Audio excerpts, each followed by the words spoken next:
Welcome to Bag Work with a Twist. Today, I'm going to teach you about a workout called TENS.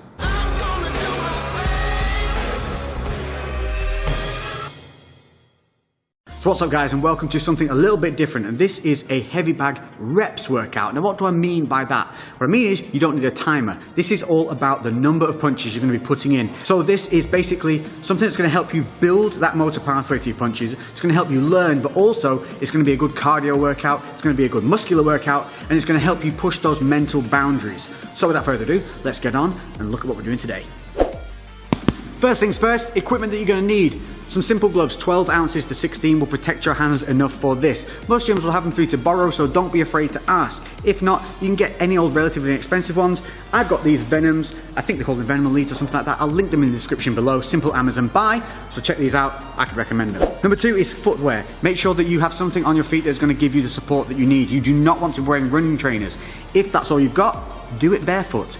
That's absolutely fine. But if you want to invest in something cheap and cheerful, which I've used and has lasted me a long time, some of these bad boys. So these are some relatively inexpensive Lonsdale boots. Again, I'll link them in the description. They cost around £30–35. The last pair I had lasted me literally 3 to 4 years. I can't remember what, because I had them that bloody long. So this is specifically a heavy bag routine, and I'm going to show you why. This may look like a relatively heavy bag, but if we give it a little shot, you can see how much movement there is in that bag. Now because we're going to be doing punching in numbers, we need something that's going to offer some resistance. Enter Big Red. If we hit Big Red, it doesn't go anywhere, and that's exactly what we want. We want our punches to be landing nice and solidly and transferring all our energy into the bag. If the bag swings or moves or is too thin and we miss, that's when we risk hurting ourselves. So the workout itself, it's called TENS. What does that mean?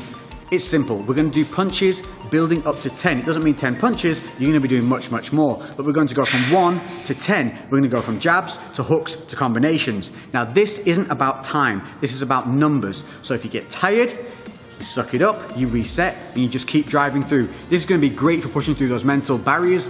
Often the body can keep going, but the mind quits. This type of training will help you push through those mental barriers and let you know that the body can keep going even when you feel tired. Additionally, this is going to help you build those motor pathways for learning to throw those punches correctly, because this one again is not only about time, it's not about speed either. So we're looking to get some good connections with the bag, we're looking to think about what we're doing with every punch, and we're looking to get better as time goes on. So the way TENS works is simply this. It's numbers of punches. We're going to start on the left side, then move to the right side. So each one is done individually. You're going to start with a single jab, then you're going to do 2 jabs, then 3, all the way up to 10. Then switching to the right side, we're going to start with the straight right, 1, all the way up to 10. Then we go hook, hook, and then we go into the combinations of just 1, 2s. So you're going to be throwing a lot of punches here, but what I want you to do is reset with every single punch. I don't want you just throwing like this, nice and short and sharp. You want to be extending through with every punch, resetting every time. That's going to help you build those motor pathways and good habits, so that when you do the bag work that's free and timed and you're moving around, your natural instinct is going to be to throw that punch correctly and keeping that guarded hand up. Now if you're new to the bag work, or you just need a little bit of a reminder, I'm constantly reminding myself to do things, that's the only way we learn. Let's just start with the foot placement and how we should be throwing these punches. So taking a look at the feet, front foot wants to be planted, back foot wants to be slightly elevated. We're going to be rotating our hips through the punches, and we drive through that back foot. So we want to avoid leaving the floor at any time. A lot of people have a tendency to jump whilst punching. So we want to stay planted, we're going to roll through. I'm right-handed, so my left side is my lead side. If you happen to be southpaw, obviously your right side would be your lead side, and that would be your lead leg. But for me, left leg is a lead leg.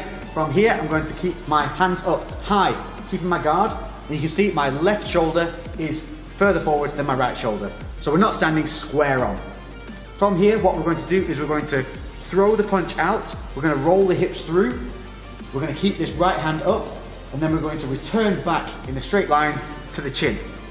These are the mechanics that we want to start building in and making a good habit. So I'm making sure that I maintain my distance, because at this point I'm probably a little bit tired. So just making sure that distance stays and I'm not stepped in too close. At any point, if you do step in too close, just reset and stand back out. It should go something like this. 1, 2.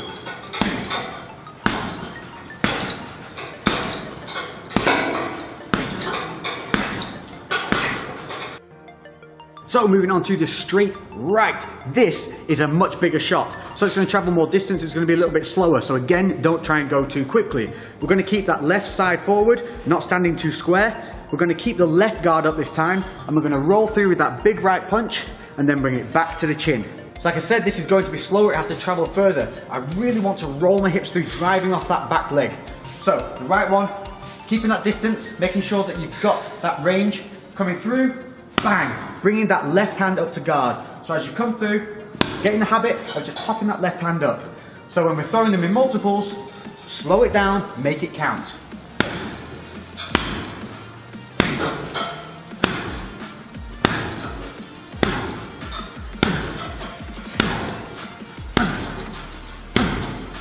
And you can see how I'm not throwing that too quickly, I'm resetting, I'm thinking about my foot position. If I lose foot position or I wobble off, don't worry about it.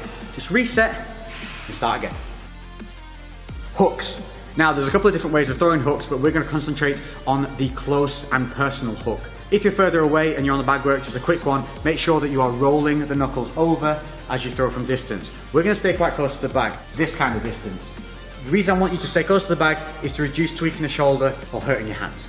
So foot positioning always stays the same. Front foot planted, back foot up, rolling through the hips. Now with the hooks, we can give a little bit of a wind up here. We're just going to, for the left hook, drop, and then we're going to come up, keeping the elbow high and hook through.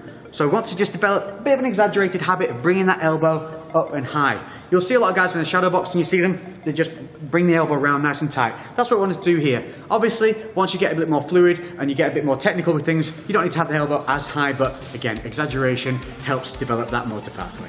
With the hook, I also want you to stay at head height. What a lot of people do here is they have the habit of hitting at around about the neck, because it's just a little bit lazy. As you get tired, the hands will drop. So try and focus on a point on the bag that is head height. From there, you're just going to roll in, boom, hit that punch. As soon as it lands, you're going to bring it back to the chin. Remember, we want to whip through with the hips. So give it a real nice little and spin on that back foot, really drive through, push the hips all the way around. Again, slow it down, make them singular punches, resetting defenses each time.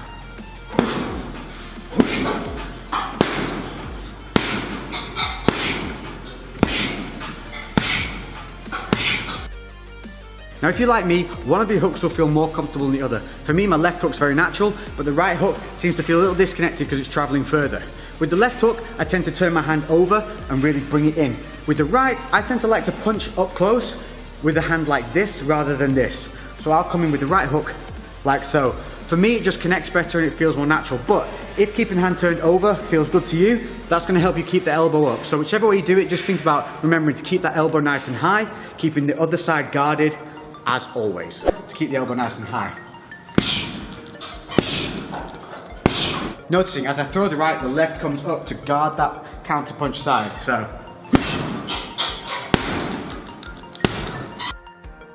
So by now, the sweat should be flowing, you should be feeling it in the lungs, and we're going to move on to a 1-2 combination. Nice and simple. So for this, you're going to be doing one punch straight after the other. You're going to be coming in with a jab, then rolling back through with the straight right.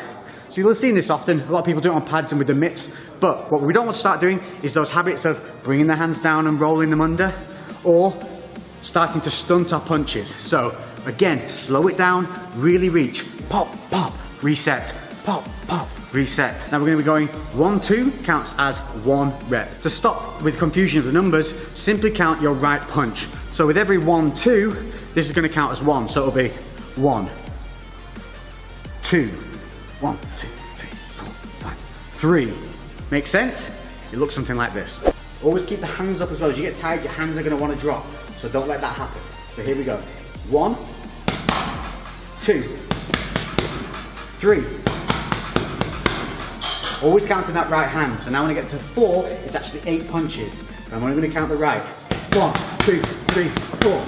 So by the time you get up to 10, you're actually going to be doing 20 punches.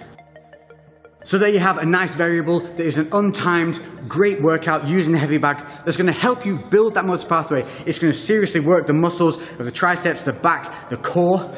Make sure that you're driving through your legs. Make sure that guard stays up. Don't let the hands drop. Break those mental boundaries. I've been Lex. If you've enjoyed this, make sure to hit that like button. Comment below with anything else you'd like to see on the bag or any questions you might have. And I'll catch you guys in the next episode. I'm out.